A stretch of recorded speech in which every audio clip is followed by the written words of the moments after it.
Hello friends, good evening all of you. બુકબર્ડમાં મિત્રો આપ સૌનું હાર્દિક સ્વાગત છે.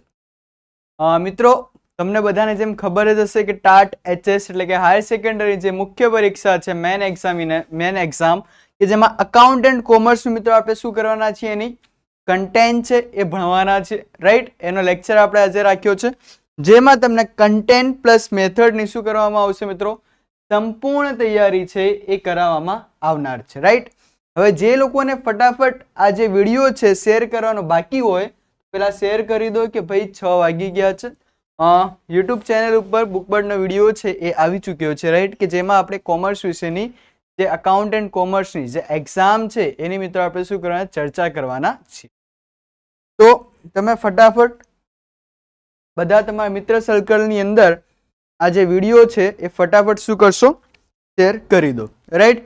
એમાં મિત્રો આપણે કન્ટેન્ટ મેથડની આપણે સંપૂર્ણ તૈયારી કરવાના છીએ, રાઈટ. શિક્ષક અભિરુચિ કસોટી એ પણ મિત્રો તમારી જે છે એની પણ આપણે અહીંયા તૈયારી કરશું. ચાલો વધીએ આગળ.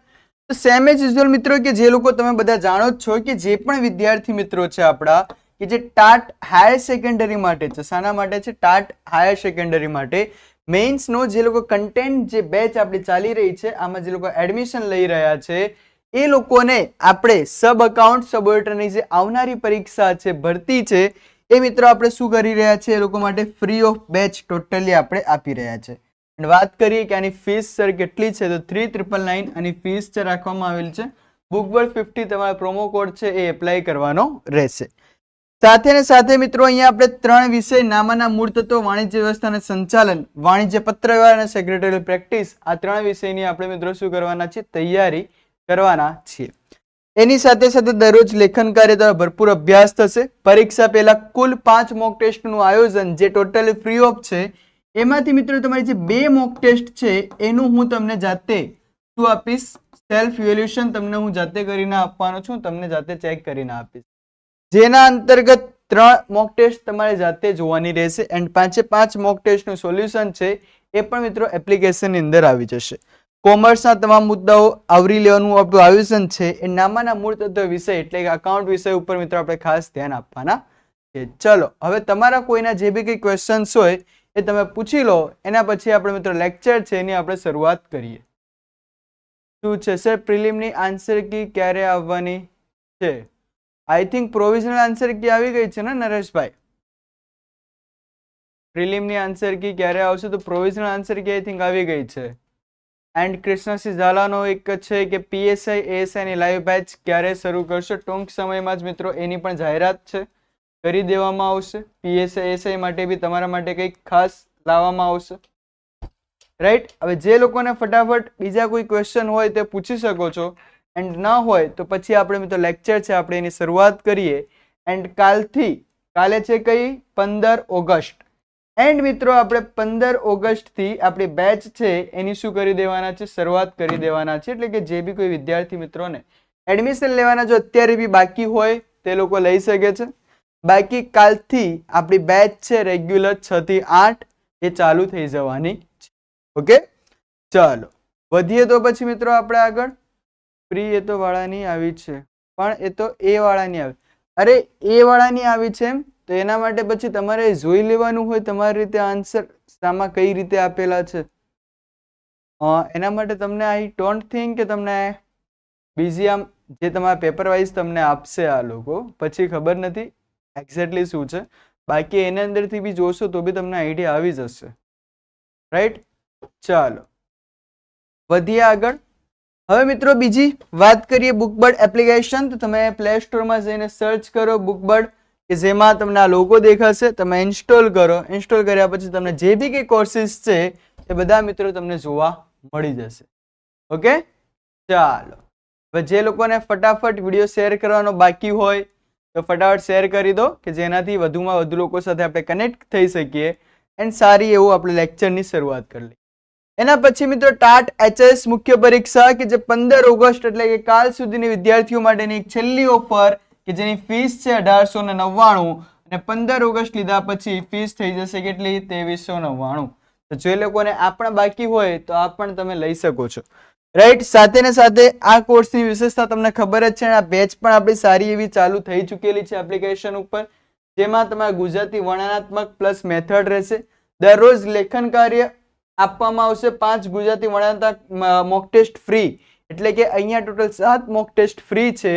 એમાંથી 3 નું જાતે સર ઇવેલ્યુએશન કરીને આપશે એન્ડ બાકીનું તમારે જાતે કરવાનું રહેશે. ઓકે, શું કહે છે? ઓકે સર, કારણ કે મારે અકાઉન્ટનો કોર્સ ખરીદવો છે. ઓકે નરેશભાઈ, એક વખત તમે જોઈ લો વ્યવસ્થિત રીતે એન્ડ ફાયદામાં જ છો જો તમે આ કોર્સ ખરીદો છો તો as of my personal point of view, because તમને આટલી જ રેન્જની અંદર તમે સબ અકાઉન્ટમાં તમને ફરી મળે. જો તમે ટાટ એચએસમાં પાસ થઈ જાઓ છો કાં આ ફ્રી રહેશે કાં તો એ ફ્રી રહેશે, રાઈટ. એન્ડ એનાથી બી વિશેષ તમને શું થશે? તમારી તૈયારી અત્યારથી ચાલુ થઈ જશે સબ અકાઉન્ટ સબોર્ટર માટે બી. સારી એવી એક તમારી એક્ઝામ ઉપર, એક્ઝામના સિલેબસ ઉપર પણ સારી એવી પકડ આવી શકે છે.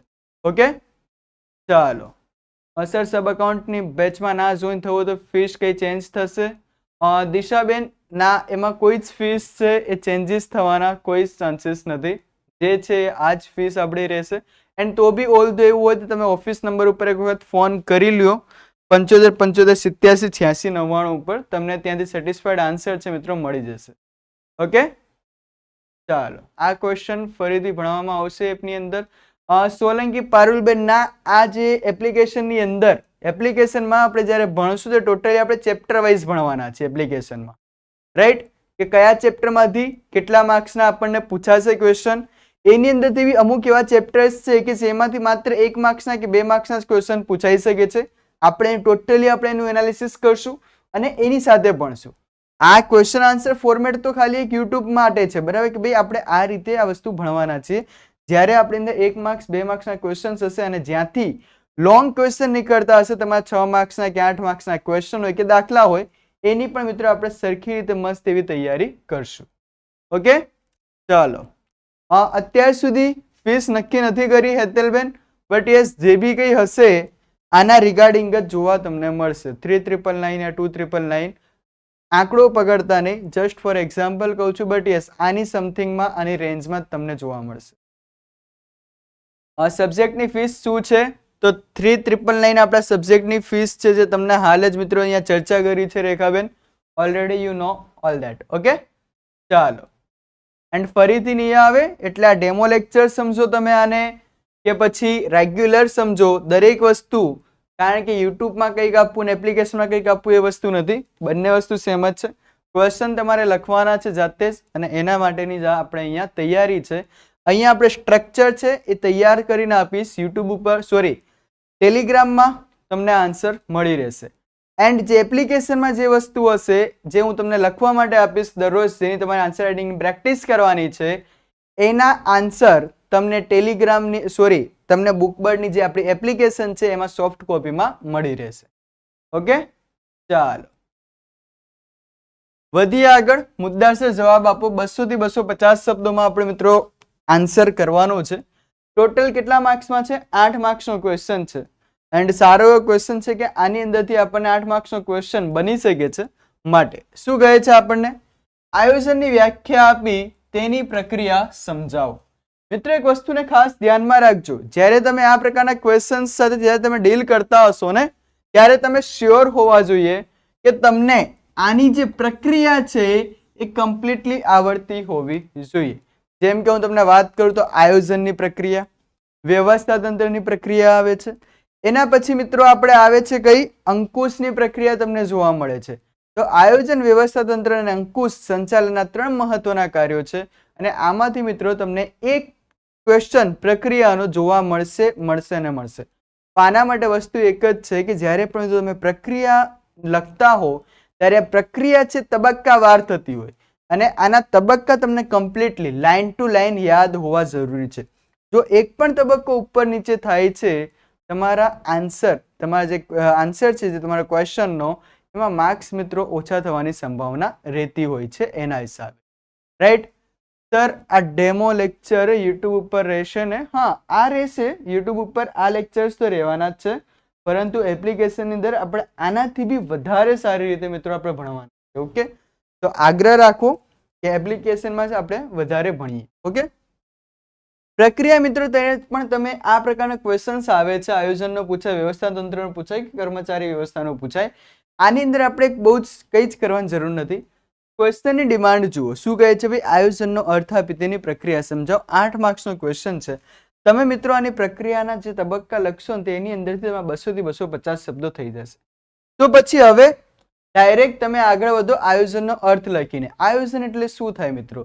તો આયોજન એટલે હેતુઓ સિદ્ધ કરવા માટે કેવા પ્રકારના કાર્યો કરવા. આ કેવા પ્રકારના કાર્યો કરવા માટે આપણે અલગ અલગ શ્રેષ્ઠ વિકલ્પોની શું કરીએ છીએ મિત્રો? અલગ અલગ વિકલ્પોની ચર્ચા વિચારણા કરીએ છીએ. આ વિકલ્પોમાંથી શ્રેષ્ઠ વિકલ્પ પસંદ કરવાની પ્રક્રિયાને મિત્રો શું કહેવાય છે? આયોજન કહેવાય. આ તમે લખી દીધું, આયોજન કોને કહેવાય? કાં તો તમે એમ બી લખી શકો છો કે શ્રેષ્ઠ વિકલ્પોની પસંદગી એટલે કે આયોજન. એના પછી મિત્રો તમે લખો કે આયોજન છે એ સંચાલનનું એક મુખ્ય કાર્ય છે. સંચાલનનું શરૂઆતી કાર્ય જ આયોજનથી થાય છે, રાઈટ? હાલના સમયમાં આયોજન એ તમામ ક્ષેત્રોમાં ઉપયોગી છે. માટે આયોજન એ ધંધાકીય એકમમાં સતત ચાલતી પ્રક્રિયા છે. તમે મિત્રો આટલા 3 પોઈન્ટ્સ લખ્યા અને એના પછી તમે આવી જાવ શાના ઉપર? આયોજનની પ્રક્રિયા ઉપર. પહેલા લખ્યો અર્થ આયોજનનો, થોડુંક આયોજન વિશેની ચર્ચા કરી, સંચાલનનું પ્રથમ કાર્ય છે વગેરે જેવી. એના પછી તમે આવી જાઓ કે આયોજનની પ્રક્રિયા. એના પછી તમારે શું લખવાનું છે? આયોજનની પ્રક્રિયા. અને મિત્રો ડાયરેક્ટ તમે અહીંયા પ્રક્રિયાના તબક્કા ન લખો. આયોજનની પ્રક્રિયા લખ્યા પછી તમારે મિત્રો અહીંયા લખવાનું છે કે આયોજન એક બૌદ્ધિક પ્રક્રિયા છે. શું લખવાનું છે તમારે? કે આયોજન એક બૌદ્ધિક પ્રક્રિયા છે. એના પછી તમારે ફરીથી એક સેન્ટેન્સ લખવાનું છે જેની અંદર તમારે લખવાનું છે કે ભાઈ ભવિષ્ય અનિશ્ચિત હોવાથી. શું કે ભવિષ્ય છે, આપણે આયોજન શું કામ કરીએ છીએ? તો ભાઈ ભવિષ્યનું આયોજન કરવા માટે આપણે આયોજન વિચારતા હોઈએ છીએ, માટે આપણે યોજનાઓ ઘડીએ છીએ. તો ભાઈ ભવિષ્ય છે એ અનિશ્ચિત હોય છે. આ અનિશ્ચિત ભવિષ્યને તબક્કાવાર પાર પાડવા માટે, કાં તો જે ભવિષ્ય છે અનિશ્ચિત છે, આ પ્રક્રિયાને પાર પાડવા માટે આપણે તબક્કાવાર આગળ વધવું પડે છે. માટે આયોજનની પ્રક્રિયાના તબક્કા નીચે મુજબ છે. તમે આટલું સેન્ટેન્સ લખો તો સામે વ્યક્તિને ખબર પડી રહી છે કે ભાઈ આ વ્યક્તિને ખબર છે કે આયોજન ભવિષ્ય માટે કરવામાં આવે છે. શું કામ? કારણ કે ભવિષ્ય અનિશ્ચિત છે. માટે આ જે અનિશ્ચિત ભવિષ્યને આપણે પહોંચી વળવા માટે અને સફળતાપૂર્વક પાર પાડવા માટે આપણે તબક્કાવાર આગળ વધવું પડે છે. જેમ કે હું તમને કહું કે તમારે પરીક્ષામાં માર્ક્સ લાવવા હોય તો શું તમે કાલથી 10 કલાક બેસી જશો તો તમારા માર્ક્સ આવી જશે? ના, તમારા માર્ક્સ નહીં આવે. તો આના માટે તમે શું કરશો? તમારે દરરોજ એક સ્ટેપ આગળ વધવું પડશે. તમારે 8 માર્ક્સના ક્વેશ્ચનની પ્રેક્ટિસ કરવી પડશે, 6 માર્ક્સના, 4 માર્ક્સના, 1 માર્ક્સના અને 2 માર્ક્સના. ડાયરેક્ટ તમે 8 માર્ક્સના કરવા લાગો છો પાસ થઈ જશો? ના. ડાયરેક્ટ 1 માર્ક્સના કરશો તો બી પાસ થઈ જશો? ના. આપણે પણ મિત્રો સ્ટેપ બાય સ્ટેપ આગળ વધવું પડે છે. સેમ એઝ યુઝ્યુઅલ અહીંયા પણ એ જ વસ્તુ મિત્રો આપણને કીધેલી છે, રાઈટ? એના પછી મિત્રો આપણે જોઈએ આગળ કે આયોજનની પ્રક્રિયાના તબક્કા કરીને તમારે આગળ લખવાનું છે. અને એના પછી મિત્રો તમારે આયોજનની જે પ્રક્રિયા છે એ લખવાની છે. જેમાં પહેલું મિત્રો આની જે પ્રક્રિયા આવે છે એ છે કઈ? હેતુ નિર્ધારણ. શું છે? આયોજનની પ્રક્રિયાના તબક્કા, એમાં છે હેતુ. તો મિત્રો જ્યારે પણ આપણે આયોજન કરતા હોઈએ છીએ ત્યારે આપણા હેતુઓ કયા છે એ નિર્ધારિત હોવા જોઈએ. હેતુઓ કેવા પ્રકારના હોવા જોઈએ? તો આપણા હેતુઓ વ્યવહારિક હોવા જોઈએ. હેતુઓની પસંદગી યોગ્ય રીતે થયેલી હોવી જોઈએ. તો યોગ્ય રીતે હેતુઓની પસંદગી કરવામાં ના આવી હોય તો આયોજનને સફળતાપૂર્વક પાર પાડી શકાય નહીં. બસ તમારા જેટલા પણ આની અંદર જે મિત્રો તમને પોઈન્ટ્સ આપેલા છે આ પોઈન્ટ્સની અંદર તમારે માત્ર 2 કે 3 વાક્યો લખીને તમારે આગળ વધવાનું. પછી હેડિંગ મારો તમે આયોજનના આધાર સ્પષ્ટ કરો. અહીંયા મિત્રો દરેક વસ્તુની અંદર કંઈક ને કંઈક એક વસ્તુ છે જે છુપાયેલી છે. અહીંયા આયોજનના આધાર સ્પષ્ટ કરવા અહીંયા તમારે કીવર્ડ આવશે. શું આવશે? અનુમાનો અથવા પૂર્વધારણાઓ. શાની વાત કરવામાં આવેલી છે ભાઈ? અનુમાનો અને પૂર્વધારણાઓ છે. આને મિત્રો તમારે શું કરવાની છે? અહીંયાથી સ્પષ્ટ કરવાની રહેશે. તો શું કહીશું આપણે? અનુમાનો અથવા તો પૂર્વધારણાઓ છે આને સ્પષ્ટ કરવી. એટલે કે મિત્રો શું કહે છે?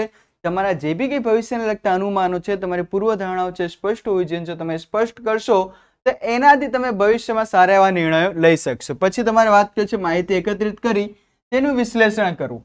તમે માહિતી ક્યારે એકત્રિત કરશો? કે જ્યારે બી તમારા હેતુ છે તમે નક્કી કર્યો, હેતુ નક્કી કર્યા પછી તમે તમારા પૂર્વ અનુમાનો છે નક્કી કર્યા.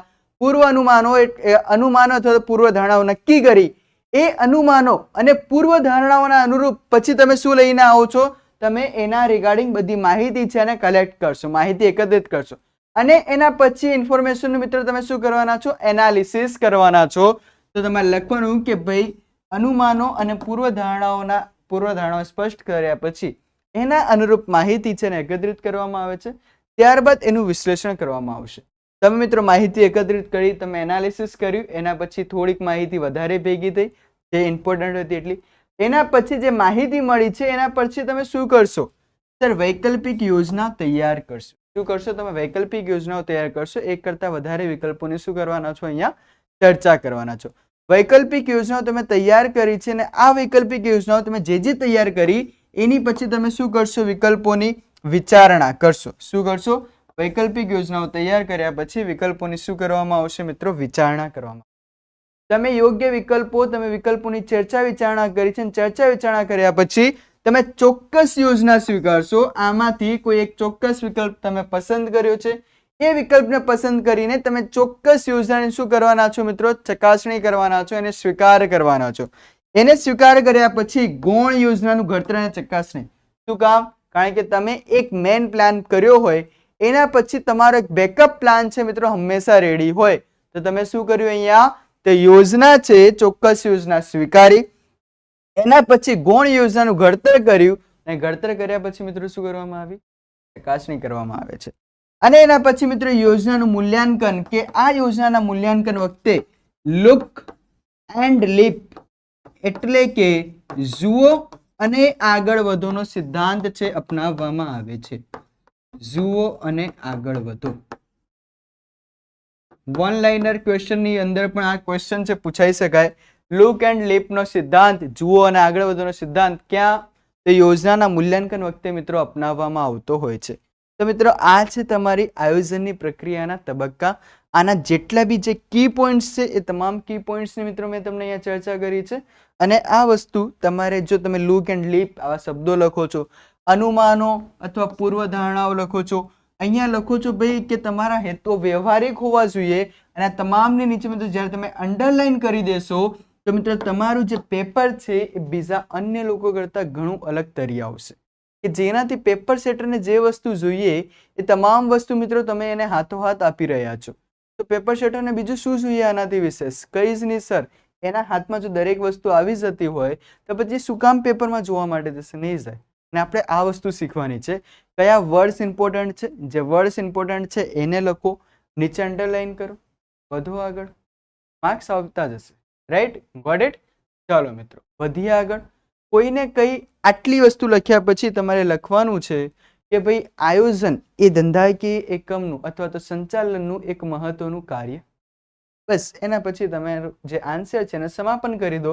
અથવા તો અહીંયા યોજનાનું મૂલ્યાંકન લખીને લુક એન્ડ લીપનો સિદ્ધાંત અપનાવવામાં આવે છે યોજનાના છેલ્લા તબક્કાની અંદર, તો પણ મિત્રો ત્યાં તમે તમારું આન્સર છે એને સમાપ્ત કરી શકો છો. બીકોઝ 8 માર્ક્સનો છે, 200 થી 250 શબ્દોમાં આપણે આન્સર લખવાનો છે. તો આટલી વસ્તુ લખીએ તો આરામથી ઇઝીલી આપણા 200 થી 250 શબ્દો થઈ જાય છે. માટે કોઈને કઈ હવે આ સ્ટ્રક્ચરની અંદર કોઈ પ્રોબ્લેમ હોય, કોઈ ક્વેશ્ચન હોય તો you can ask me here. Okay, ચાલો. કોઈને કોઈ બી પ્રકારનો મિત્રો ક્વેશ્ચન હોય તો તમે અહીંયાથી પૂછી શકો છો ક્વિક ફાસ્ટ, કે જેનાથી આપણે શું કરી શકીએ મિત્રો? આગળ વ્યવસ્થિત રીતે વધી શકીએ, સારી એવી ચર્ચા વિચારણા કરી શકીએ. રાઈટ? ચાલો.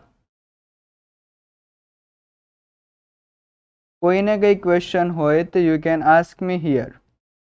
સ્ટેટિસ્ટિક્સની મેથડના વિડીયો મૂકજો ને અક્ષય લાલાની ટ્રાય કરશું. If that's possible we will do this on this work. Okay? ચાલો. કોઈને કઈ ક્વેશ્ચન છે? હોય તો હા, ના હોય તો ના, ફટાફટ કમેન્ટ કરો. તો પછી આપણે મિત્રો નેક્સ્ટ ક્વેશ્ચન તરફ જઈએ. આ મિત્રો જે ક્વેશ્ચન છે 8 માર્ક્સનો છે ને 8 માર્ક્સના ક્વેશ્ચનમાં યાદ રાખજો તમને આયોજન વ્યવસ્થા તંત્ર અને અંકુશની પ્રક્રિયા છે એના તબક્કા તમને મિત્રો જોવા મળશે અને મળશે. ઓકે? સો તમે યાદ રાખીને આગળ વધશો. ચાલો. એના પછી જ મિત્રો આપણો કે ભાઈ માંગ્યા પ્રમાણે જવાબ આપો. 150 થી 200 શબ્દોમાં આપણે લખવાનો છે. 6 માર્ક્સનો ક્વેશ્ચન છે. એની અંદર પણ મિત્રો આપણને શું પૂછાઈ શકે છે? દાખલો છે પૂછાઈ શકે. રાઈટ? તો મિસ્ટર એના ચોપડેથી તારીખ 31/3/2023 ના રોજ નીચેની બાકીઓ લેવામાં આવી.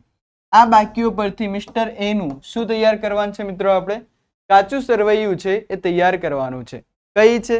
તો મિત્રો આ આપણને અહીંયા માહિતી આપેલી છે. આ માહિતીના આધારે મિત્રો આપણે શું કરવાનું છે, કાચું સરવૈયું છે એ આપણે શું કરવાના છે મિત્રો, અહીંયાથી તૈયાર કરવાના છે.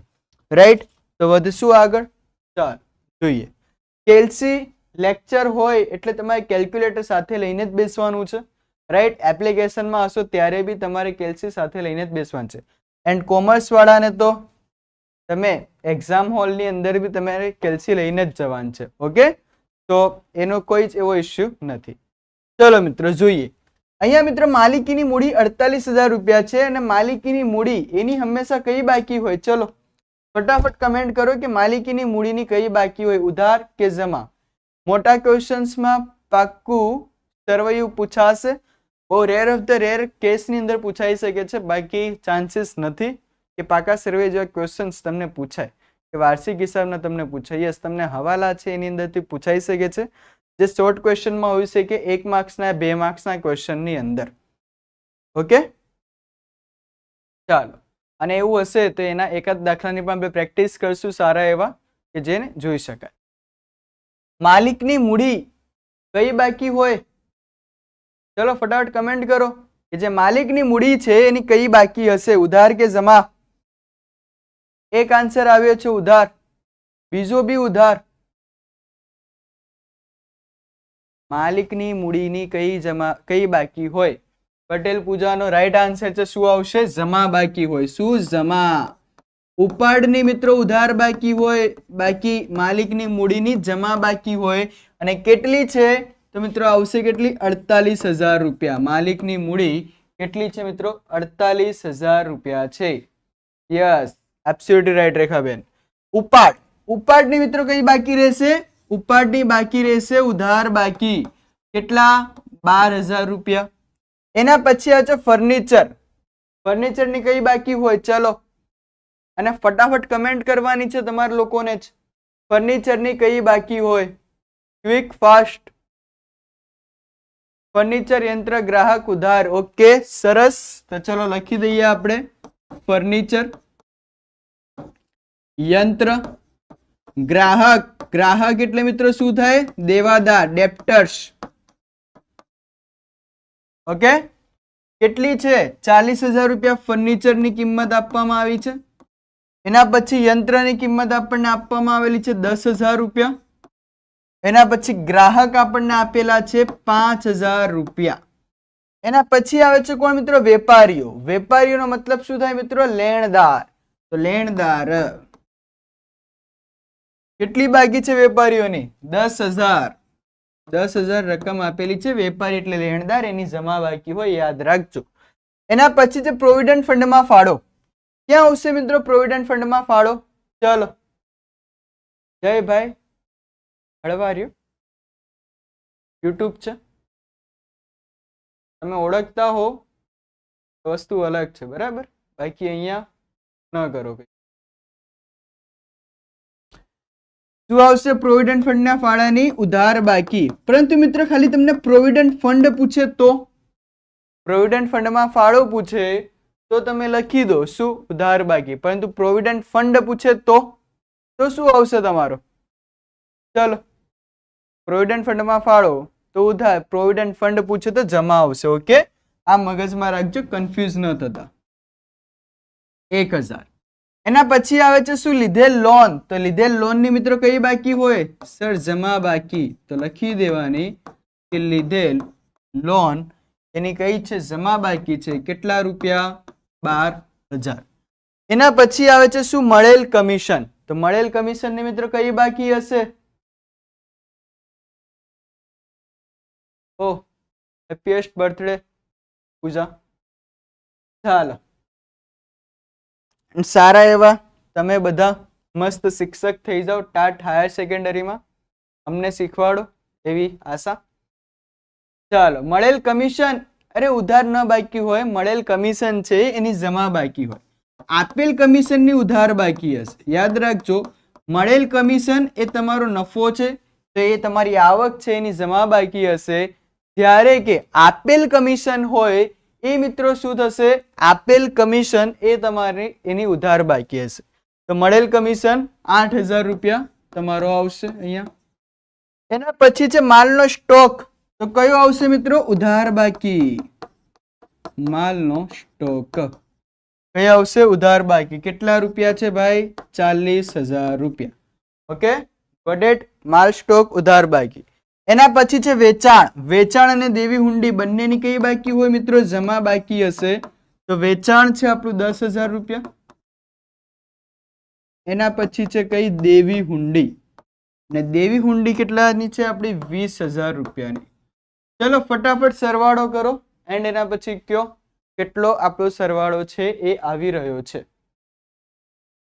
ચાલો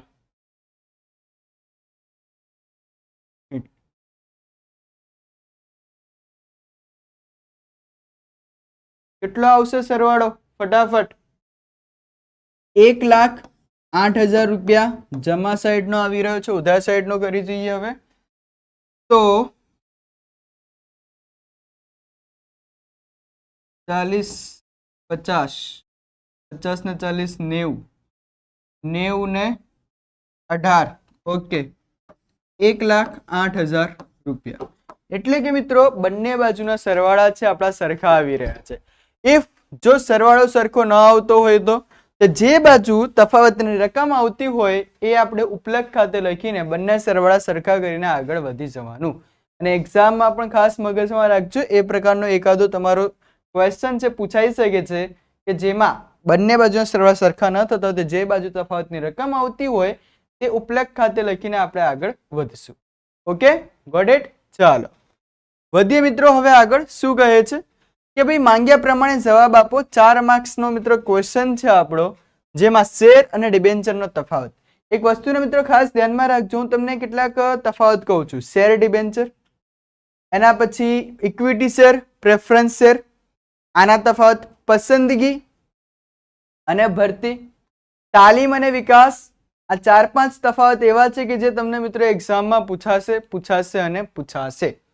ઓકે, ચાલો આવી જાઓ. હવે શેર અને ડિબેન્ચરનો મિત્રો તફાવત કીધો. હવે મિત્રો શેર કોને કહેવાય? તો પહેલા એની શરૂઆત કરો એના અર્થથી. અને મિત્રો ત્યારે પણ તમને 4 માર્ક્સનો પૂછે, 6 માર્ક્સનો પૂછે કે 8 માર્ક્સનો. 4 માર્ક્સમાં પૂછ્યો છે 4 મુદ્દા લખવાના છે. 6 માર્ક્સનો પૂછ્યો 6 મુદ્દા લખશો. 8 માર્ક્સનો પૂછે છે તો 8 મુદ્દા. કઈ રીતે લખશો? તો તમારે આ રીતે લખવાનું છે કે ભાઈ જેમાં તફાવતના મુદ્દા તમે સાઈડમાં લખશો, એના પછી શેર અને ડિબેન્ચર. કારણ કે તમે જનરલી તમે લખતા હશો તો એની અંદર શું હશે? શેર અને ડિબેન્ચર ડાયરેક્ટ લખીને લોકો આગળ વધશે. સર થિયરી વધારે આવશે કે સમ? કઈ જ નક્કી ના કહેવાય. આપણે બંને માટે તૈયાર રહેવાનું છે. થિયરી આવે તો બી પ્રિપેર્ડ રહીશું એન્ડ સમ આવશે તો બી પ્રિપેર્ડ રહીશું. બટ યસ 50-50 તો રહેશે, એ વસ્તુ ફાઇનલ છે. Got it? ચાલો હવે મિત્રો શેર છે તો શું કહેવાય? તો ભાઈ જોઈન્ટ સ્ટોક કંપની છે અથવા તો કંપની પોતાની મૂડીને નાના નાના હિસ્સામાં શું કરે છે? વિભાજન કરે છે. આ દરેક હિસ્સાને મિત્રો શું કહેવાય છે? શેર કહેવાય. શું કહેવાય ભાઈ? શેર કહેવાય. તો સાહેબ ડિબેન્ચર કોને કહેવાય? તો જ્યારે જોઈન્ટ સ્ટોક કંપનીને પૈસાની કે નાણાંની કે મૂડીની જરૂર પડે છે ત્યારે ગ્રાહક પાસેથી ઓછીની મૂડી લે. આ ગ્રાહક પાસેથી જે ઊંચીની મૂડી લેવામાં આવી આને શું કહેવાય છે? ડિબેન્ચર કહેવાય છે. તમે પેલા અર્થ લખી દીધો. એના પછી મિત્રો જે તમારો જે પોઈન્ટ છે એના પર પાછા આવી જાઓ કે મૂડી. તો મિત્રો આ જે શેર છે કંપનીની માલિકીની મૂડી રહેશે, જ્યારે ડિબેન્ચર છે કંપનીની માલિકીની મૂડી છે રહેતી નથી. ડિબેન્ચર એ કેવી મૂડી રહેશે? તો ભાઈ ડિબેન્ચર છે એ ઉછીની મૂડી રહેશે. આ રહેશે ઉછીની મૂડી, આ રહેશે કંપનીની માલિકીની મૂડી. એના પછી આ દરેક ઉપર ભાઈ આપણને વળતર તો કંઈક ને કંઈક તો મળશે ને. તો વળતર પેટે આપણને શેર ઉપર શું મળે છે મિત્રો? ડિવિડન્ડ. શું મળતું હોય છે? શેર ઉપર વળતર પેટે આપણને મળે છે ડિવિડન્ડ. જ્યારે કે ડિબેન્ચર ઉપર મિત્રો આપણને શું મળે છે? વ્યાજ. રાઈટ. વળતરનો દર તો મિત્રો શું હોય? વળતરનો દર શેર ઉપર કેવો હોય? અનિશ્ચિત જોવા મળે છે. કેવો જોવા મળે છે મિત્રો તમને? અનિશ્ચિત. જ્યારે કે ડિબેન્ચર ઉપર વળતરનો દર છે એ તમને કેવો જોવા મળશે મિત્રો? તો નિશ્ચિત જોવા મળશે. ઓકે, યસ, ડિવિડન્ડ મળશે એન્ડ વ્યાજ મળશે. એબ્સોલ્યુટલી રાઈટ આન્સર છે તમારો ખ્યાતિ કચેલાબેન. માલિકી. શેર હોલ્ડર કંપનીના માલિક ગણાય. શું ગણાય? શેર હોલ્ડર છે એ કંપનીના માલિક છે, જ્યારે કે ડિબેન્ચર હોલ્ડર છે એ કંપનીના મિત્રો શું કહેવાય છે? લેણદારો. શું ગણાય છે ભાઈ? લેણદારો તરીકે ઓળખવામાં આવતા હોય છે, રાઈટ. એના પછી જોખમ. તો ભાઈ શેર ઉપર જોખમનું પ્રમાણ કેવું હોય છે? વધુ હોય છે, જ્યારે ડિબેન્ચર ઉપર જોખમનું પ્રમાણ કમ્પેરેટિવલી આપણને ઓછું જોવા મળે છે. મતાધિકાર. ડિબેન્ચર જે શેર હોલ્ડર્સ છે એમને મત આપવાનો શું હોય છે મિત્રો? અધિકાર છે. મત આપવાનો અધિકાર. When we will talk about debenture, તો ભાઈ ડિબેન્ચર હોલ્ડર્સને શું નથી? મત આપવાનો અધિકાર મળતો નથી. તો અધિકાર નથી. શાનો નથી? મત આપવાનો નથી. અહીંયા મિત્રો મેં તમને બહુ જ શોર્ટલી આ જે તફાવત છે આને એક્સપ્લેન કરવાનો ટ્રાય કર્યો છે. તમને જો આટલા મુદ્દા આવડતા હોય, તમને ઇવન જો 6 માર્ક્સમાં બી પૂછાય ને તો બી તમે આ વસ્તુને લખીને આવી શકો છો. એ બી બહુ જ સારી રીતે તમે આને લખીને આવો, રાઈટ. 8 માર્ક્સમાં પૂછાઈ જાય બસ તો બી આ જ મુદ્દા તમારે લખવાના છે. અને એકદમ ઇઝી મુદ્દા જે બુકની અંદર આપેલા છે આપણે એ જ ઉપાડ્યા છે. ના મારા ઘરનું છે ના તમારા ઘરનું છે. જીસીઆરટીમાં વસ્તુ આપેલી છે એમાંથી આપણે થોડુંક એનાલિસિસ કર્યું, થોડીક વાક્ય રચનાને આપણે ઇઝી કરવાનો ટ્રાય કર્યો. ઓકે. જેમ કે હું તમને વાત કરું છું, તમારે ડિટેલ્સમાં કોઈને લખવું હોય તો જોઈન્ટ સ્ટોક કંપની પોતાની માલિકીની મૂડીના નાના નાના ભાગોમાં વેચે છે. દરેક ભાગને શેર કહે છે. અને એક વસ્તુ ખાસ મગજમાં રાખજો, એક્ઝામમાં જેમ બુકમાં આપેલું છે સેમ એઝ યુઝ્યુઅલ છાપવું આપણા માટે જરૂરી નથી. તમે તમારા હિસાબે પણ લખી શકો છો, બટ યસ વાક્યનો જે ભાવાર્થ છે, એનો મિનિંગ છે, એનું ઇન્ટરપ્રિટેશન છે, એનું અર્થઘટન છે એ બદલાવવું જોઈએ નહીં. જોઈન્ટ સ્ટોક કંપની જાહેર જનતા પાસેથી જે રકમ ઉછીની મેળવે તેને કહેવાય છે શું? ડિબેન્ચર કહેવાય છે. શેર એ કંપનીની માલિકીની મૂડી છે, જ્યારે ડિબેન્ચર એ કંપનીની ઉછીની મૂડી છે. વળતર. તો કંપની નફામાંથી વળતર તરીકે શેર ઉપર ડિવિડન્ડ આપે છે, જ્યારે કે કંપની ડિબેન્ચર પર વળતર તરીકે શું આપશે? વ્યાજ આપશે. વળતરનો દર, તો ડિવિડન્ડનો દર અનિશ્ચિત હોય છે, જ્યારે ડિબેન્ચર પર વ્યાજનો દર શું હોય છે? નિશ્ચિત હોય છે. નફો થાય કે ન થાય પરંતુ વ્યાજ આપણે ફરજિયાત ચૂકવવું જ પડે છે. માલિકી. શેર હોલ્ડર કંપનીના માલિક છે, ઓનર છે, જ્યારે ડિબેન્ચર હોલ્ડર એ શું છે મિત્રો? કંપનીનો લેણદાર છે. જોખમ.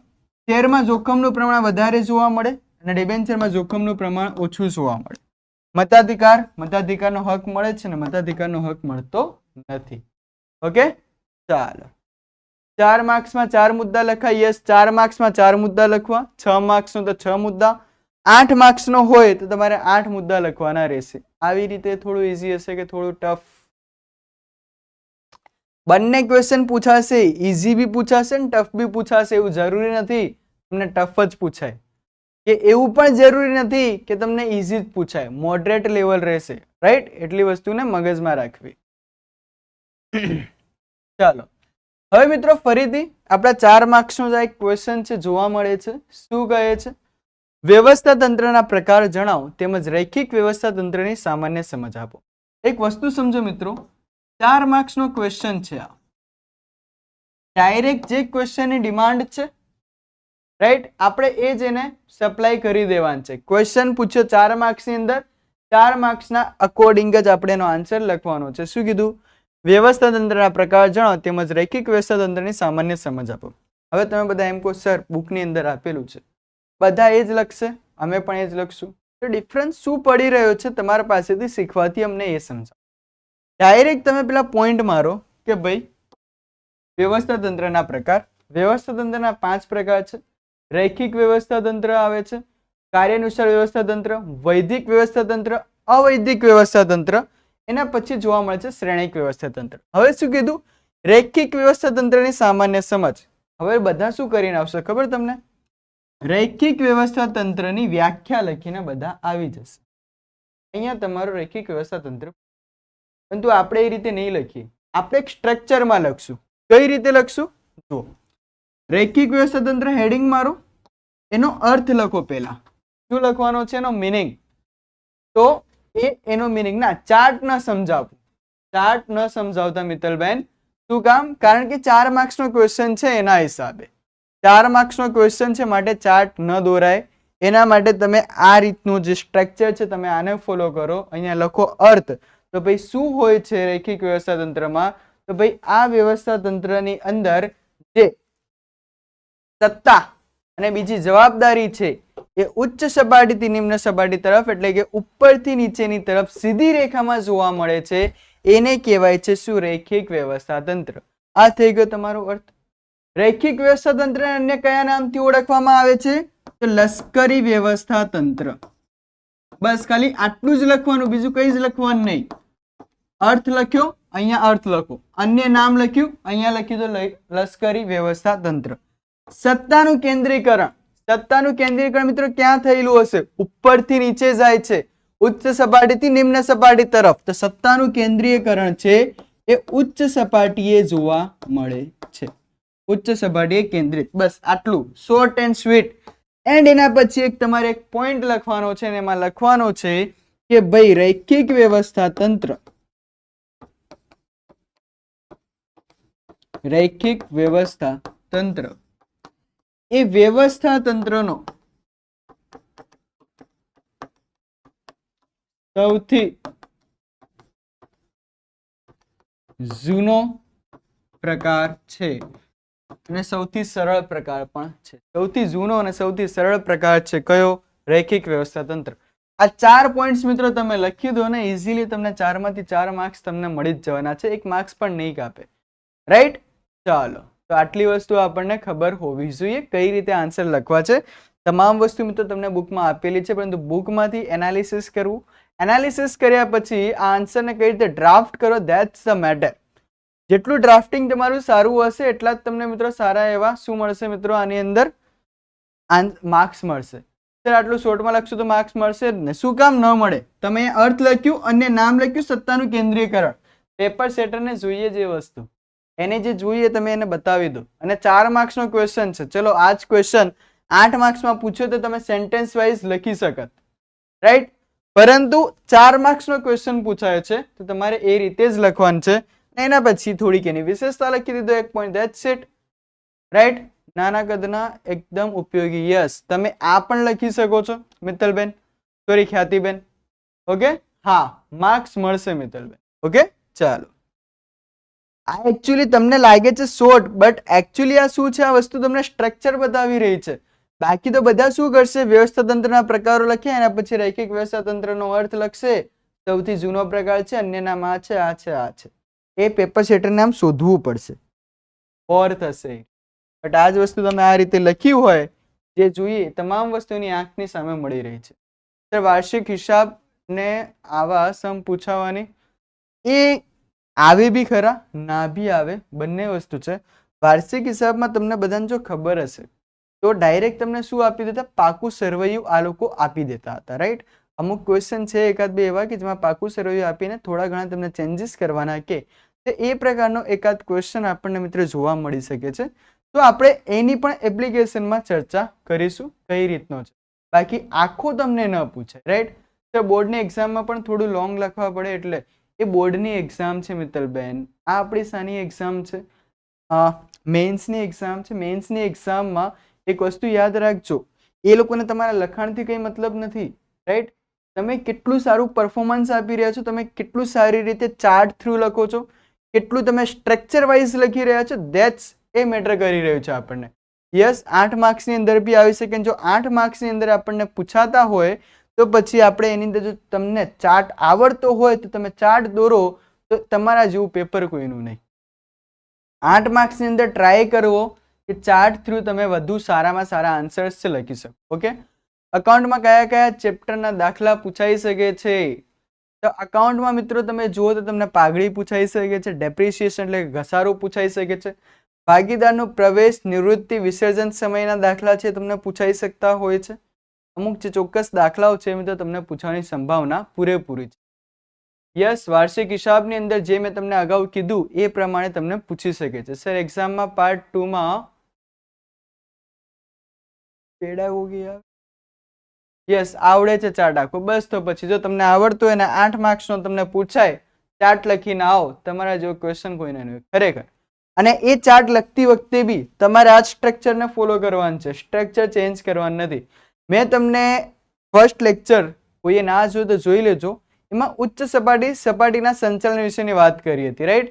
કે સંચાલનની કેટલી સપાટી છે, ઉચ્ચ સંચાલન સપાટી વિશે માહિતી આપો. તો એની અંદર બી મેં તમને જે સ્ટ્રક્ચર આપ્યું છે તમે એના અકોર્ડિંગ જ જાઓ, એને જ ફોલો કરો, બીજું કંઈ જ વધારે તમારે કરવાની જરૂર નથી. રાઈટ. ચાલો, પણ છે 11-12 ના ટીચર હોય ને ગવર્મેન્ટમાં વધારે, અરે ના ના ના ના ના ના, એ સ્કૂલની અંદર હોય છે આ વસ્તુ. જીપીએસસી આ બધી તમારી જે એક્ઝામ બોડીઝ છે આની અંદર એવું કંઈ નથી હોતું. એ લોકો તમારું જસ્ટ કન્ટેન્ટ માંગે છે. કન્ટેન્ટને તમે વ્યવસ્થિત રીતે કઈ રીતે રિપ્રેઝેન્ટ કરે છે, how to represent your content, that's the matter. Right. બાકી લખવા વાળા તો બહુ બધા છે, આખા પેજીસ ભરીને આવશે. તમારી કોલેજની એક્ઝામ નથી, યાદ રાખજો. તમારી બીએડની પરીક્ષા નથી કે બીકોમ એમકોમની પરીક્ષા નથી કે જ્યાં તમે દે પેજ ભરે રાખતા હતા. જેટલા તમને વર્ડ્સ કીધા છે એ વર્ડ્સના અકોર્ડિંગ જ તમારે તમારું કન્ટેન્ટ છે લખવાનું છે. રાઈટ. ઓલરેડી આટલું બધું કન્ટેન્ટ છે તો પીડિયોગ્રાફી પૂછાશે કે નહીં? ન પૂછાય. હાલ સર હું બોર્ડની એક્ઝામમાં પેપર ચેક કરું, થોડી કન્ફ્યુઝ. ના ના ના ના મિત્તલબેન, હું તમને કહી દઉં, અહીંયા અત્યારથી જ કહી દઉં છું કે આ તમારી બોર્ડની પરીક્ષા નથી. તમને અહીંયા કીધા છે જેટલા વર્ડ્સ એના વર્ડ્સના અનુસાર જો તમે વધારે લખશો ને તો પણ તમારા માર્ક્સ કપાશે. જીપીએસસીની એક્ઝામ્સ મેઇન્સ મેં આપેલી છે અને બહુ જ સારો એવો આઈડિયા છે, અનુભવ છે, આ મારો એક્સપિરિયન્સ કે છે. વધારે તમને જેટલા વર્ડ્સ આપ્યા છે તમે વર્ડ્સની ઉપર ગયા, તમારા માર્ક્સ કપાવવાની શરૂઆત થઈ ગઈ ત્યાંથી. આટલી વસ્તુ મગજમાં રાખજો. એન્ડ હંમેશા આટલા બધા જે તમે જીપીએસસી કે યુપીએસસીના ટોપર્સ છે, તમે જીપીએસસીને તો રહેવા દો, યુપીએસસીના ટોપર્સની તો તમે ચર્ચા કરશો.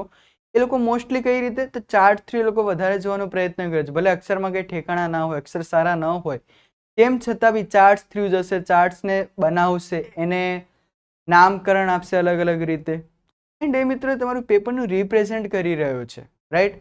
બાકી લખવાવાળા તો બધા જ લખશે, પરંતુ એમાંથી આપણે કઈ રીતે એક્સ્ટ્રા ઓર્ડિનરી છીએ એ આપણે બતાવવાનું છે.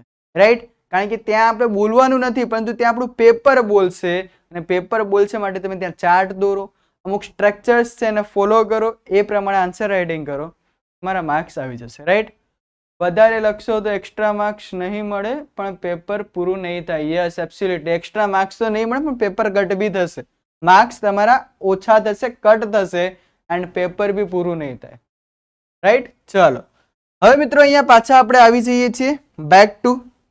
નીચેની માહિતી પરથી ભાગીદારી પેઢીની પાઘડીનું મૂલ્ય નક્કી કરો.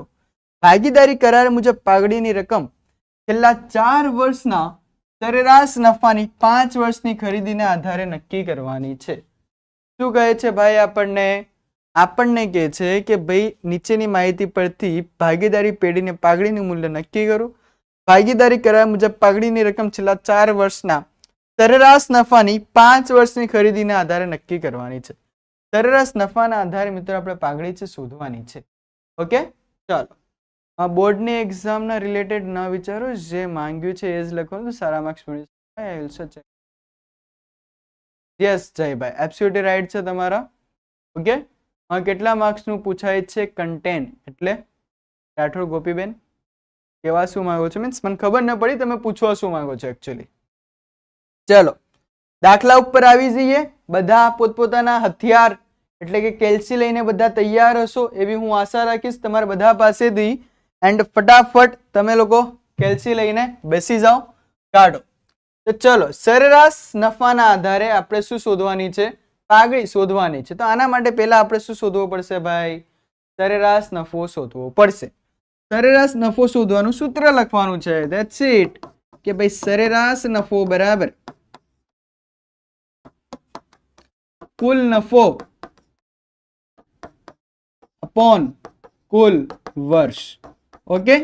આપણને શું કીધું ભાઈ? કુલ નફો કીધો. આપણે અહીંયાથી જ ગોતી લઈએ. 1,20,000 અને 80,000. મિત્રો કેટલો આવશે? ચલો ફટાફટ મને કહો, કુલ નફો કેટલો આવશે? આ મેથડના કેટલા માર્ક્સ પૂછે છે? આઈ થિંક 20 માર્ક્સનું છે. કામી કેશુભાઈ, તમારો કન્સેપ્ટ બહુ જ ક્લિયર છે. I really appreciate you. But આનો આન્સર કેટલો આવશે તમે મને એ કહો. ચાલો, મેથડના કેવા પ્રશ્નો પૂછાઈ શકે? મારથી વધારે મેથડમાં તમને રોહિત સર વધારે સારું તમને મિત્રો ગાઈડ કરી શકશે આના માટે. હું તમને કોમર્સ રિગાર્ડિંગ કન્ટેન્ટનું તમે મને પૂછી લો, હું તમને એ વધારે બેટર રીતે ગાઈડ કરી શકીશ. ઓકે. પાઘડી 2,50,000 ડાયરેક્ટ જવાબ કે આનો નફો કેટલો આવશે 1 2 2,20,000 2,60 2,20 ને 2,80 માંથી 80 ગયા કેટલા આવ્યા 2 લાખ રાઈટ 2 લાખ આવ્યા એના અંતર્ગત કેટલા વર્ષનો નફો છે ભાઈ 4 વર્ષનો આપણો કુલ 4 વર્ષ છે તો 2 લાખ upon 4 કેટલા આવશે 50,000 તો આપણો સરેરાશ નફો છે કેટલો આવ્યો 50,000 આવ્યો હવે શું કરવાનું છે તો લખવાનું છે ભાઈ પાઘડી બરાબર સરેરાશ નફો ઇન્ટુ ખરીદીના વર્ષો સરેરાશ નફો મિત્રો કેટલો આપ્યો છે આપણને 50,000 ખરીદીના વર્ષો મિત્રો કેટલા છે આપણી પાસે તો ખરીદીના વર્ષો છે સર 5 વર્ષ જ છે ને ઉપર લેટ્સ આઈ ચેક હા 4 વર્ષના 5 નફો તો શું આવી આપણી પાઘડી આવશે આપણી પાઘડી કેટલી 2,50,000 તો લખવાનું પાઘડી બરાબર 2,50,000 મસ્ત આ રીતે ચોરસ બનાવી દેવાનું બધા સૂત્ર વ્યવસ્થિત લખવાના ઓકે ચાલો બધા સૂત્ર તમારે વ્યવસ્થિત લખવાના રહેશે અહીંયાથી આજે 80,000 છે મિત્રો આપણે માઇનસ કર્યા છે આજે 2 લાખ આવ્યા છે ને કઈ રીતે આવ્યા તો 2,20,000 ને 2,60 એટલે કે 2,80,000 માઇનસ 80,000 આજે બ્રેકેટમાં મિત્રો તમને જે રકમ આપેલી હોય આ રકમ મિત્રો શું કહેવાય ખોટ કહેવાય અને ખોટ શું થાય તો માઇનસ થાય માટે મિત્રો અહીંયા રાઈટ આન્સર તમારો શું આવશે 2 લાખ તમારો ટોટલ નફો થશે છેલ્લા 4 વર્ષનો ઓકે ગોટ ઇટ ચાલો વધશું આગળ નેક્સ્ટ ક્વેશ્ચન તરફ સર વાર્ષિક હિસાબનો સમ પૂછાઈ શકે પાયલબેન અગાઉ પણ આનો આન્સર મેં આપ્યો છે તો અગાઉ તમે ફરીથી એક વખત વિડીયો જોઈ લેજો પ્લીઝ ચાલો હવે મિત્રો આપણે વાત કરવી છે કે ભાઈ 1 કે 2 વાક્યોમાં જવાબ આપો કેટલા વાક્યોમાં જવાબ આપવાના છે મિત્રો આપણે 1 કે 2 વાક્યની અંદર આપણે મિત્રો જવાબ આપવાના છે એટલે કે મિત્રો જે તમને પૂછાવાના છે કેટલા કંઈક 10 માર્ક્સના ક્વેશ્ચન્સ છે કે જે તમને પૂછાવાના છે રાઈટ 10 માર્ક્સના છે 2 ગુણના જેમાં તમને પહેલું કીધું છે શું આયોજનનો અર્થ આપી તેનું મહત્વ સમજાવો શું કીધું છે ભાઈ આયોજનનો અર્થ આપી તેનું મહત્વ સમજાવો તો મિત્રો શું કરવાનું આમાં ક્વેશ્ચનની ડિમાન્ડ શું છે ભાઈ આયોજનનો અર્થ આપવાનો છે આયોજનનો અર્થ આપી દો તમે લખી દો ભાઈ આયોજન એટલે કે ભાઈ પસંદગીનું કાર્ય આયોજન એટલે કે યોગ્ય વિકલ્પની પસંદગીનું કાર્ય કાં તો લખો કે ભાઈ નક્કી કરેલા ધ્યેય છે એને કેવી રીતે પાર પાડવા એના માટે અલગ અલગ વિકલ્પોની વિચારણા કરવામાં આવે છે આ અલગ અલગ વિકલ્પોમાંથી શ્રેષ્ઠ વિકલ્પો પસંદ કરવાની પ્રક્રિયા જેને કહેવાય છે શું આયોજન એના પછી તમે લખો આયોજનનું મહત્વ તો લખો ભાઈ કે આયોજન એ ખૂબ જ એક મહત્વનું છે એટલે કે આયોજનથી ધંધાકીય એકમની બધી જ પ્રવૃત્તિ વ્યવસ્થિત થાય છે આયોજનથી બગાડને અટકાવી શકાય છે આયોજનથી બગાડ અટકાવી શકાય છે આવી ગયું આયોજનથી જે અનિશ્ચિતતાઓમાં જે ભવિષ્યમાં જે નુકસાન થવાનું હોય તેને થોડુંક શું કરી શકાય છે મિત્રો આપણે એને થોડુંક રિફ્લેક્ટ કરી શકીએ એને થોડુંક અટકાવી શકીએ રાઈટ તમારે આ રીતનો તમારો ક્વેશ્ચન છે એ બનવો જોઈએ આનું આન્સર રાઇટિંગ આમ થયું શું ભવિષ્યમાં શું સિદ્ધ કરવાનું છે તમે લખી શકો કે ભવિષ્યમાં શું હાંસલ કરવાનું છે કે શું સિદ્ધ કરવાનું છે અને કેવી રીતે આ માટે વિવિધ વિકલ્પોની વિચારણા કરી તે વિકલ્પોમાંથી શ્રેષ્ઠ વિકલ્પ પસંદ કરવા અંગેની યોજના એટલે કે આયોજન સાહેબ આ વ્યાખ્યા ન આવડે તો ના આવડે તો કઈ નહીં લખવાનું આયોજન એટલે પસંદગીનું કાર્ય કઈ જ નહીં કરવાનું બીજું શું લખી દેવાનું આયોજન એટલે કે પસંદગીનું કાર્ય ઓકે કાં તો લખી દો આયોજન એટલે શ્રેષ્ઠ વિકલ્પોની પસંદગીનું કાર્ય તો પણ બહુ છે ઓકે ચલો શું છે તમારી કમેન્ટ જોઈ લઈએ આયોજન એટલે પસંદગીનું કાર્ય યસ આવી ગયું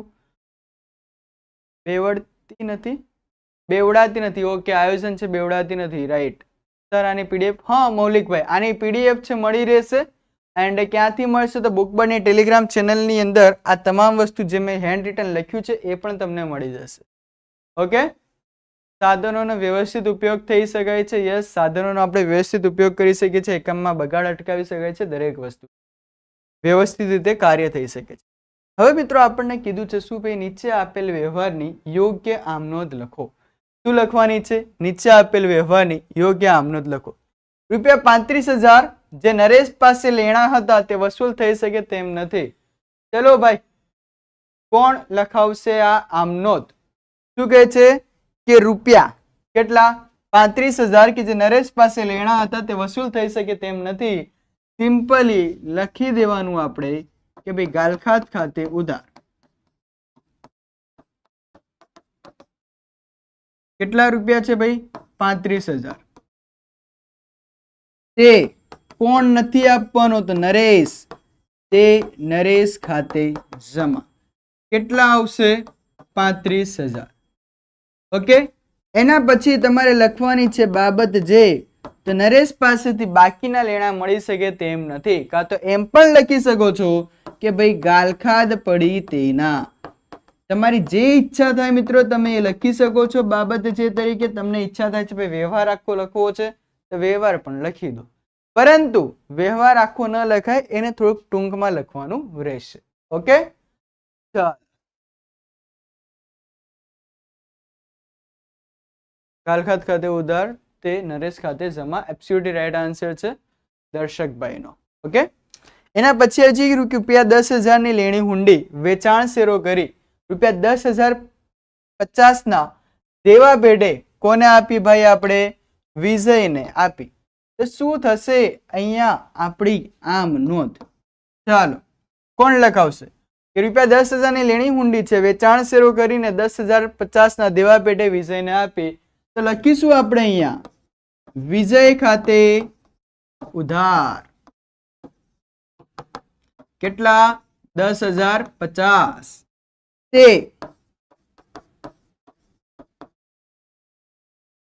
લેણી હુંડી ખાતે જમા. કેટલા? 10,000. તે શું આવશે મિત્રો બીજું? ચલો, વિજય ખાતે ઉધાર 10,000, લેણી હુંડી ખાતે હિનાબેન આઈડિયા નથી આવી રહ્યો, પ્રોપર લખો. શું આવશે નીચે? તે કસર ખાતે. શું કહેવાય આને? કસર કહેવાય. તે કસર ખાતે જમા. ₹50. યાદ આવે છે કે કસર જેવું સાહેબ આવતું હતું? તો હા, આ એ જ છે. ઓકે, ચાલો, સરસ. બધાને યાદ છે? તો નાઇસ ઓફ યુ ગાઈઝ. ચાલો, એ જ બાબત જે આપણે લખી દેવાની છે ભાઈ, કે ભાઈ હુંડી છે, વિજયને વેચાણ શેરો કરી તેના. ચાલો, નીચે આપેલ વ્યવહાર આર્થિક છે કે બિન આર્થિક તે જણાવો. ₹5,000 નો માલ નમૂના પેટે મળ્યો. બોલો મિત્રો, વ્યવહાર આર્થિક છે કે બિન આર્થિક? ₹5,000 નો માલ છે એ નમૂના પેટે મળ્યો. આપેલ વ્યવહાર આર્થિક છે કે બિન આર્થિક? Quick, fast. બિન આર્થિક, બિન આર્થિક, બિન આર્થિક. ઓકે, સરસ. શું આવશે ભાઈ? બિન આર્થિક વ્યવહાર છે. પરંતુ મિત્રો હું તમને અહીંયા પૂછું કે ભાઈ ₹5,000 નો માલ નમૂના પેટે મિસ્ટર એને આપ્યું, તો મિત્રો આ વ્યવહાર કેવો કહેવાય અને આની આમનોંધ પણ શું થશે? ચલો ફટાફટ. બંને વ્યવહાર બિન આર્થિક છે. વાહ, સરસ.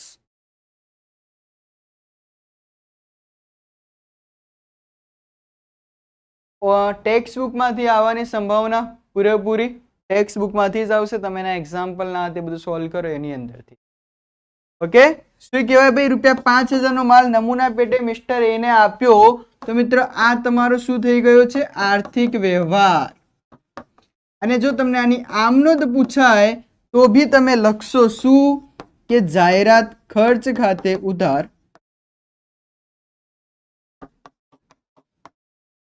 તે ખરીદ ખાતે જમા.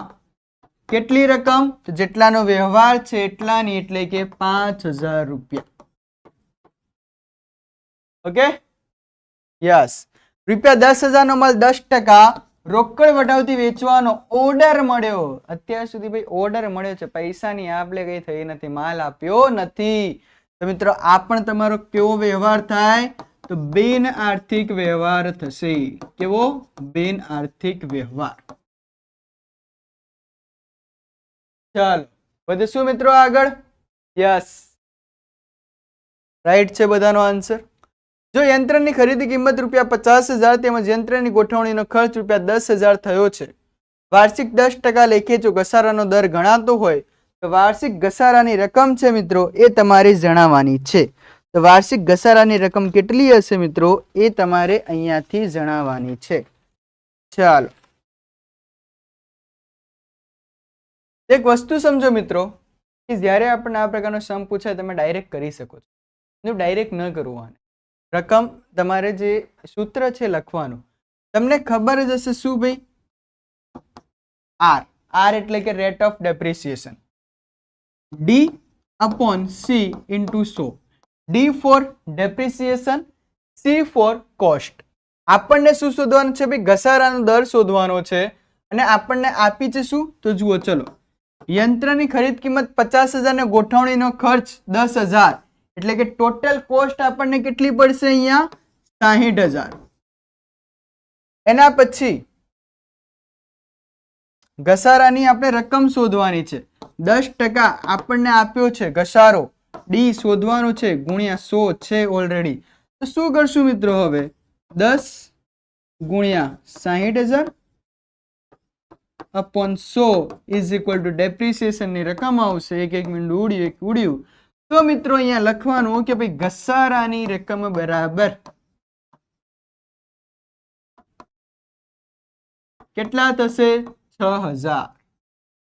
Okay, got it? કઈ રીતે આન્સર આવ્યો એ દરેક વસ્તુ મગજમાં રાખજો. કઈ રીતે આવ્યો છે? તો ભાઈ આપણે ડેપ્રિસિએશન ની રકમ શોધવાની હતી. તો rate of depreciation into cost upon 100 is equal to depreciation. Okay, ચાલો વધશું મિત્રો આગળ. નેક્સ્ટ ક્વેશ્ચન તરફ જોઈએ. પેટા નોંધના કેટલા પ્રકાર છે ને કયા કયા? ચલો, પેટા નોંધના કેટલા પ્રકાર છે અને કયા કયા? ચલો કમેન્ટ કરો ગાઈસ.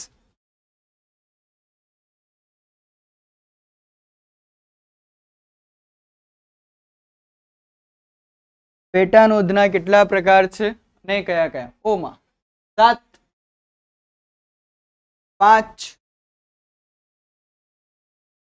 શું બોલો? બોલો સર. નવનીત વસાવા શું બોલો? પેટા નોંધના મિત્રો કેટલા પ્રકાર પડે છે? તો પેટા નોંધના પ્રકાર પડે છે 4. કઈ કઈ છે? રોકડ મેળ, માલ અંગેની પેટા નોંધો, હુંડી અંગેની નોંધ અને ખાસ આમ નોંધ. રાઈટ, મગજમાં રાખજો. કેટલા? 4 પ્રકાર. શાના? પેટા નોંધના 4 પ્રકાર પડે છે. રોકડ મેળ, માલ અંગેની નોંધો, હુંડી અંગેની નોંધ અને ખાસ આમ નોંધ. ઓકે, ચાલો જોઈએ નેક્સ્ટ ક્વેશ્ચન. તારીખ 31/3/2023 ના રોજ સ્ટોક ₹4 લાખ છે, જેમાં 30% માલની બજાર કિંમત 30% વધુ છે, 50% માલની બજાર કિંમત 20% વધુ છે, જ્યારે બાકીના માલમાં ₹5,000 નો રિપેરિંગ ખર્ચ છે. તો આખર સ્ટોકની કિંમત જણાવો મિત્રો. શું થાય આખર સ્ટોકની કિંમત?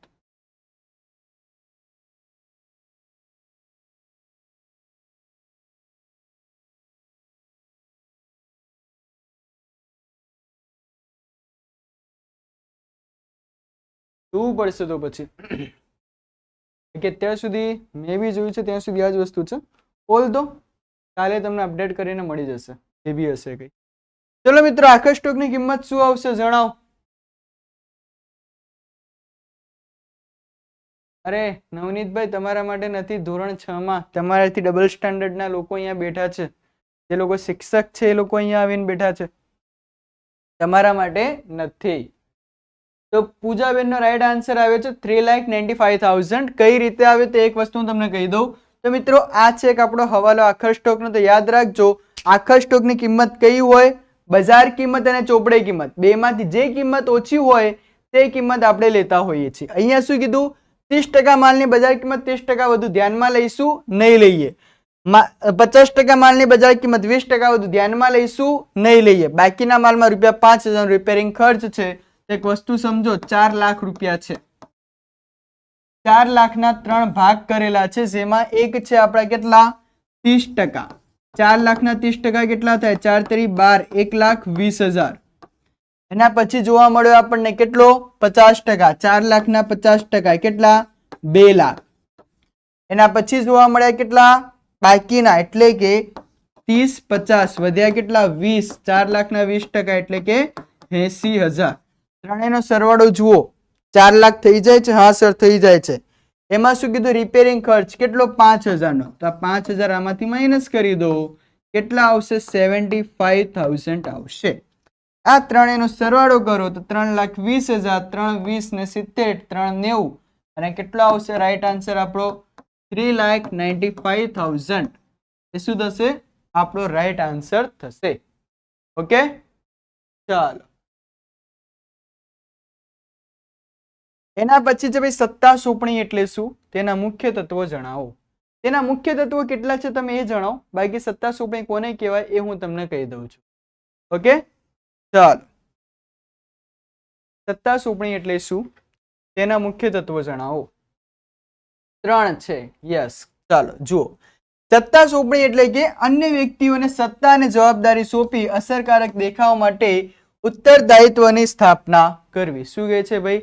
સત્તા સોંપણી એટલે કે અન્ય વ્યક્તિઓને સત્તા અને જવાબદારીઓ સોંપી અસરકારક દેખાવ માટે ઉત્તરદાયિત્વની મિત્રો જે સ્થાપના કરવામાં આવે છે તેને શું કહે છે? સત્તા સોંપણી. સત્તા સોંપણીના 3 તત્વો આપણને જોવા મળે છે, જેમાં એક છે જવાબદારીની સોંપણી, બીજી આવે છે આપણી સત્તાની સોંપણી અને ત્રીજું આવે છે ઉત્તરદાયિત્વનું સર્જન. ઓકે, તો આટલી વસ્તુ આપણને યાદ હોવી જોઈએ. આ 3 તત્વો કયા કયા છે એ પૂછાઈ શકે છે. ઇવન આ ક્વેશ્ચન 4 માર્ક્સમાં ભી આવી શકે છે. ઓકે, ચાલો જોઈએ.